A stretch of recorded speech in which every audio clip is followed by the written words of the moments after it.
അപ്പോൾ ഇന്ന് നമ്മൾ ചെയ്യാൻ പോകുന്നത് ഒരു ഓണം ലുക്ക് ക്രിയേഷനാണ്. അപ്പോൾ അതിനുവേണ്ടി ഞാൻ എടുത്തിരിക്കുന്ന സാരി ഈ ഒരു സാരിയും പിന്നെ ഈ ഒരു ബ്ലൗസാണ്. ഈ ബ്ലൗസിൻ്റെ പിന്നെ സ്റ്റോറി എന്ന് പറഞ്ഞാൽ ദേവുവിൻ്റെ ഫസ്റ്റ് ബർത്ത്ഡേക്ക് വേണ്ടി ഞാൻ എടുത്തൊരു ബ്ലൗസാണ്. പക്ഷേ എനിക്ക് ഇപ്പോഴാണ് ഇതൊന്നും ഉണ്ടാകാനുള്ള ചാൻസ് കിട്ടിയത്. ഓൾമോസ്റ്റ് ഇപ്പോൾ ഒരു 1.5 years കഴിഞ്ഞു. സോ അതും ഫസ്റ്റ് ലുക്കിന് വേണ്ടി നമ്മൾ ഫസ്റ്റ് ഞാൻ എന്ത് മേക്കപ്പ് സ്റ്റാർട്ട് ചെയ്യുകയാണെങ്കിലും എൻ്റെ ഐബ്രോ ഫില്ല് ചെയ്തിട്ട് ഞാൻ തുടങ്ങാറുള്ളൂ. കാരണം എന്താണെന്ന് വെച്ച് കഴിഞ്ഞാൽ എനിക്ക് ഐബ്രോ ഫില്ല് ചെയ്ത് കണ്ടാൽ എനിക്കൊരു സാറ്റിസ്ഫാക്ഷൻ കിട്ടുള്ളൂ. ഇപ്പം എൻ്റെ ഡെയിലി റൊട്ടീനിൽ ഒരു പാർട്ടാണ് ഐബ്രോ ഫില്ലിങ് പറഞ്ഞു കഴിഞ്ഞാൽ. ഞാൻ റീസെൻ്റ്ലി ഇപ്പോൾ ലാസ്റ്റ് മന്ത് ഐബ്രോ ത്രെഡ് ചെയ്യാൻ വേണ്ടി നാച്ചുറൽസിൽ പോയപ്പോൾ അവിടെ ചോദിച്ചു മൈക്രോ ബ്ലേഡിങ് ചെയ്തിട്ടുണ്ടോ എന്ന്. കാരണം അവർ നല്ല കോംപ്ലിമെൻ്റ് ഒക്കെ തന്നു. അപ്പോൾ നിങ്ങൾക്ക് ഇഷ്ടമായോ എന്ന് പറയാം.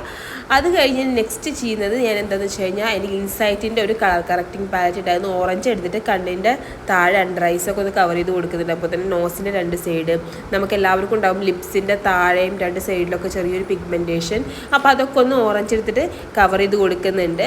സോ നമ്മളെപ്പോഴും കളർ കറക്ഷൻ കറക്റ്റായിട്ട് ചെയ്താൽ മാത്രമേ നമുക്ക് ഫേസിന് ഒരു ബ്രൈറ്റ്നസ് ഉണ്ടാവുള്ളൂ. അല്ലെങ്കിൽ എന്താണെന്ന് വെച്ച് കഴിഞ്ഞാൽ നമ്മുടെ ഡാർക്ക് ഏരിയാസിലൊക്കെ ഫൗണ്ടേഷനോ അല്ലെങ്കിൽ ഇതൊക്കെ കയറുമ്പോൾ നമ്മുടെ പൗഡറൊക്കെ കയറുമ്പോൾ എന്താണെന്ന് വെച്ച് കഴിഞ്ഞാൽ ഒരുമാതിരി ഒരു ആഷി ലുക്ക് വരും. സോ മേക്കപ്പ് ഫുള്ള് സ്പോയിലാവും. സോ ഇതെല്ലാവരും ശ്രദ്ധിക്കുക. അതിന് ശേഷം അതിൻ്റെ മേലെ ഞാനൊരു ക്രീം കളർ കറക്റ്റ് എടുത്തിട്ട് ഓറഞ്ചിൻ്റെ മേലെ ഒരു കവർ ചെയ്യുന്നുണ്ട്. അതിനുശേഷം അത് സെറ്റ് ആവാൻ വേണ്ടി ഞാൻ എൻ്റെ ഒരു കോമ്പാക്ട് പൗഡർ ഫേസ് സ്കാനഡയാണ് അതെടുത്തത് ജസ്റ്റ് ഒന്ന് ഡാബ് ചെയ്ത് കൊടുക്കുന്നുണ്ട്.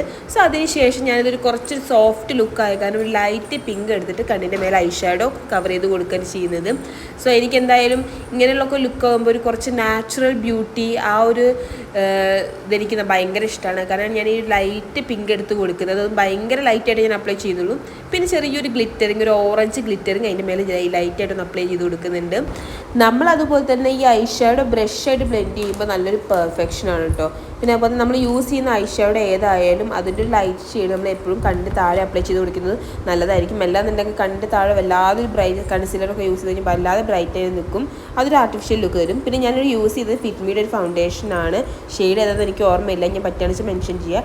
അതിനുശേഷം കളർ ക്യൂരിൻ്റെ ഒരു സെറ്റിംഗ് സ്പ്രേ എടുത്തിട്ട് സ്പ്രേ ചെയ്തതിന് ശേഷം ഫൗണ്ടേഷൻ ബ്ലെൻഡ് ചെയ്യണമെങ്കിൽ നമുക്ക് നല്ലപോലെ ബ്ലെൻഡായി കിട്ടും. അൺഈവൺ ആയിട്ടൊന്നും നിൽക്കില്ല.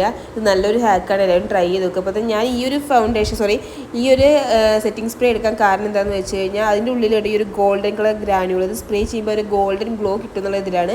പക്ഷെ നല്ലപോലെ സെറ്റ് ആവുന്നുണ്ടല്ലാതെ ഗോൾഡൻ ഗ്ലോ തരുന്നില്ല കേട്ടോ. പിന്നെ ഇതുപോലെ ഫൗണ്ടേഷൻ കഴിഞ്ഞ് ഞാൻ എൻ്റെ നെക്സ്റ്റ് സ്റ്റെപ്പ് എന്ന് പറഞ്ഞു കഴിഞ്ഞാൽ ബ്ലഷാണ്. അതെൻ്റെ ഫേവറേറ്റ് പാർട്ടാണ്. ചില സമയത്തൊന്ന് പാളിപ്പോവാറുണ്ട്, ചില പോർഷനിൽ അധികമായി തോന്നും. അപ്പോൾ നമ്മൾ എന്താ ചെയ്യേണ്ടത് വെച്ചാൽ നമ്മൾ ഫൗണ്ടേഷൻ ബ്ലെൻഡ് ചെയ്ത് ആ ബ്രഷ് എടുത്തിട്ട് ഒന്നുകൂടെ ഒന്ന് ബ്ലെൻഡ് ചെയ്ത് കൊടുക്കുക. അപ്പോൾ നല്ലപോലെ ഈവൺ ആയിക്കോളും. ഇപ്പോൾ നിങ്ങൾക്ക് തന്നെ അറിയാമല്ലോ. അതിനുശേഷം എൻ്റെ ഫേവറേറ്റ് പാർട്ട് ഈ ഹൈലൈറ്ററാണ്. നമ്മളെപ്പോഴും ഹൈലൈറ്റർ നല്ലപോലെ യൂസ് ചെയ്ത് കഴിഞ്ഞാൽ നല്ലപോലെ മീൻസ് പ്രോപ്പറായിട്ട് യൂസ് ചെയ്ത് കഴിഞ്ഞാൽ നമുക്ക് നല്ലൊരു ഗ്ലാസ് ടൈപ്പ് ഒരു ഗ്ലോ കിട്ടും. പിന്നെ ഇത് ഇതാണ് എൻ്റെ ഒരു കൺഫ്യൂസ്ഡ് ആക്കിയ ഒരു പാർട്ട് പറഞ്ഞു കഴിഞ്ഞാൽ കണ്ണ് എഴുതലാണ്. കാരണം എപ്പോഴും ഞാൻ എഴുതുന്ന രീതിയിൽ നിന്ന് കുറച്ച് വ്യത്യസ്തമായിട്ട് ട്രൈ ചെയ്തു. അപ്പോൾ എനിക്കിനിപ്പോൾ നെക്സ്റ്റ് എന്താ ചെയ്യേണ്ടത് ഞാൻ ആകെ അന്താളിച്ചു നിന്നു. കാരണം എന്താണെന്ന് വെച്ച് കഴിഞ്ഞാൽ എനിക്ക് ഈ ഒരു കണ്ണെഴുതൽ ഭയങ്കരമായിട്ട് ഇഷ്ടപ്പെട്ടു. എൻ്റെ ഫേസിന് ഫസ്റ്റ് ടൈമാണ് ഒരു ഡിഫറെൻറ്റ് സ്റ്റൈല് സെറ്റ് ആവുന്നത്. അപ്പോൾ എനിക്ക് എൻ്റെ റെഗുലർ സ്റ്റൈൽ അല്ലാതെ വേറെ സ്റ്റൈൽ സെറ്റ് ആവുന്നത്. അപ്പോൾ ഞാൻ ആദ്യം ഐലൈനർ എഴുതാമെന്ന് വിചാരിച്ചു. പിന്നെ എനിക്ക് ഈ ഒരു ലുക്ക് സ്പോയിൽ ചെയ്യാൻ തോന്നിയില്ല. അപ്പോൾ അവസാനം ഞാൻ പിന്നെ ഐ ഷാഡോ പാലറ്റിൽ നിന്ന് ഒരു ബ്ലാക്ക് കളറ് ഐ ഷാഡോ എടുത്തിട്ട് ജസ്റ്റ് ലൈറ്റായിട്ടൊന്ന് മേലെ എഴുതി കൊടുക്കുകയാണ് ചെയ്തത്. അത്രേ ചെയ്തിട്ടുള്ളൂ. അപ്പോൾ വലിയ കുളമൊന്നും ആയിട്ടില്ല എന്ന് വിശ്വസിക്കുന്നു. പിന്നെ അതിനുശേഷം കണ്ണൊക്കെ എഴുതി കഴിഞ്ഞാൽ പിന്നെ നമുക്കൊരു ലിപ്സ്റ്റിക്ക് സെലക്ട് ചെയ്യലാണ് ചെറിയൊരു ടാസ്ക്. കാരണം എന്താണെന്ന് വെച്ച് കഴിഞ്ഞാൽ ട്രഡീഷണൽ എന്ന് വരുമ്പോൾ ഞാൻ അധികം റെഡാണ് ഞാൻ ചൂസ് ചെയ്യാറ്. പക്ഷേ ഈ പ്രാവശ്യം ഞാൻ റെഡിൽ വിട്ടിട്ട് നമ്മുടെ മേബലിൻ്റെ ഈ ലിപ്പിയാണ് ഞാൻ ട്രൈ ചെയ്തത്. അപ്പോൾ എന്തോ എനിക്ക് അങ്ങനെ ചെയ്യാൻ തോന്നി. കാരണം ഒരു സോഫ്റ്റ് ലുക്കായ കാരണം വല്ലാതെ ലിപ്സ്റ്റിക്ക് ഹെവി ആവണ്ട എന്ന് വിചാരിച്ചു. പിന്നെ എൻ്റെ ഫേവറേറ്റ് ആയിട്ടുള്ള ബ്ലാക്ക് പൊട്ട്. ഞാൻ കുറേ കാലങ്ങളായിട്ട് ഇപ്പോൾ ഉണ്ടല്ലോ പൊട്ട് വെക്കുകയാണെന്നുണ്ടെങ്കിൽ ഈ ബ്ലാക്ക് പൊട്ടേ വെക്കാറുള്ളൂ, വേറെ ഒന്നും ഞാൻ യൂസ് ചെയ്യാറില്ല. പിന്നെ എന്നെപ്പോലെ ഇതുപോലെ ഫ്രണ്ടിൽ കേളി ഹെയർസ് ഉള്ള ആൾക്കാർക്ക് അറിയാം എൻ്റെ ഒരു സങ്കടം. നമ്മൾ ഏതൊരു ലുക്ക് ട്രൈ ചെയ്താലും ഇതൊരു വില്ലനെ പോലെ അങ്ങനെ എഴുന്നേറ്റ് നിൽക്കും. പോണിറ്റെയിലാണെങ്കിലും അപ്പോൾ തന്നെ ഒന്ന് കാറ്റടിച്ച് കഴിഞ്ഞാൽ ആകെ ചുരുണ്ട് കയറി നിൽക്കും. സോ അതുകൊണ്ടാണ് ഞാൻ എൻ്റെ മുടി ബോട്ടോക്സിന് ചെയ്യാൻ കാരണം. സോ അതിപ്പോൾ ഒരു 3 months 4 months ഒക്കെ ആയതിനു ശേഷം വീണ്ടും ഇത് ഈ കേളി ഹെയർസൊക്കെ ഗ്രോ ആയി. അപ്പോൾ ഇപ്പോൾ ഞാൻ വീണ്ടും എൻ്റെ സ്ട്രൈറ്റ്നറിനെ പൊടി തട്ടി എടുത്തിട്ട് ഇതിപ്പോൾ സ്ട്രൈറ്റ് ചെയ്തതിന് ശേഷം ഞാൻ എന്ത് ഹെയർ സ്റ്റൈലും ട്രൈ ചെയ്യാറുള്ളൂ. പിന്നെ ഇത് മുല്ലപ്പൂ, നമ്മൾ ട്രഡീഷണൽ ലുക്ക് പറഞ്ഞു കഴിഞ്ഞാൽ മുല്ലപ്പൂ ഇല്ലാതെ എന്ത് ട്രഡീഷണൽ ലുക്കിൽ. സോ ഞാനിപ്പോൾ ഇന്ന് ഇങ്ങനെ പൂ വയ്ക്കാൻ കാരണം എന്താണെന്ന് വെച്ച് കഴിഞ്ഞാൽ നമ്മുടെ ഇപ്പോൾ സിദ്ധാർത്ഥ് മൽഹോത്ര ആൻഡ് കിയാരയുടെ പുതിയ സിനിമ ഇറങ്ങിയിട്ടുണ്ടല്ലോ. സോ അതിൽ ആ ഒരു ലുക്ക് എനിക്ക് ഭയങ്കരമായിട്ട് ഇഷ്ടമായി, ആ ഒരു പാട്ടിലുള്ള ലുക്ക്.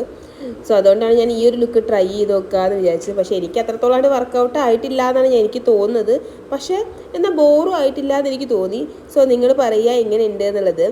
അപ്പോൾ ഇന്നത്തെ നമ്മുടെ ട്രഡീഷണൽ ലുക്ക് എന്ന് പറഞ്ഞു കഴിഞ്ഞാൽ മേക്കപ്പും അതുപോലെ തന്നെ സാരി, ഹെയർ സ്റ്റൈലൊക്കെ ഇത്രയേ ഉള്ളൂ. ഭയങ്കര സിമ്പിളാണ്. അതുപോലെ നമ്മൾ മേക്കപ്പ് ഒക്കെ ചെയ്യുമ്പോൾ ശ്രദ്ധിക്കേണ്ട ഒരു കാര്യം എന്താണെന്ന് വെച്ചാൽ നമ്മൾ കുറേ വീഡിയോസും ഒക്കെ തന്നെ നോർത്ത് ഇന്ത്യൻ വീഡിയോസൊക്കെ കണ്ട് നമ്മൾ ഇൻഫ്ലുവൻസ്ഡ് ആയിട്ട് ഈ ഫൗണ്ടേഷൻ ആണെങ്കിലും കൺസീലർ ആണെങ്കിലും ഒക്കെ വാരിപ്പൊത്തും. സോ ഒരിക്കലും അങ്ങനെ ചെയ്യരുത്. നമ്മൾ എപ്പോഴും മേക്കപ്പ് യൂസ് ചെയ്യുമ്പോൾ ബേസ് ആണെങ്കിലും അതുപോലെ തന്നെ അതിന് മേലുള്ള ഫൗണ്ടേഷനും കാര്യങ്ങളൊക്കെ ആണെങ്കിലും അത് ലൈറ്റായിട്ട് യൂസ് ചെയ്യുക. അപ്പോഴാണ് നമുക്കൊരു ഫ്ലോലെസ് ആയിട്ടുള്ള ഒരു നാച്ചുറൽ ലുക്കിംഗ് ആയിട്ടുള്ളൊരു മേക്കപ്പ് കിട്ടുള്ളൂ. അപ്പോൾ ഇന്നത്തെ വീഡിയോ അത്രയേ ഉള്ളൂ. അപ്പോൾ എല്ലാവർക്കും വീഡിയോ ഇഷ്ടപ്പെട്ടെന്ന് വിചാരിക്കുന്നു. എല്ലാവരും സബ്സ്ക്രൈബ് ചെയ്യുക, ലൈക്ക് ചെയ്യുക.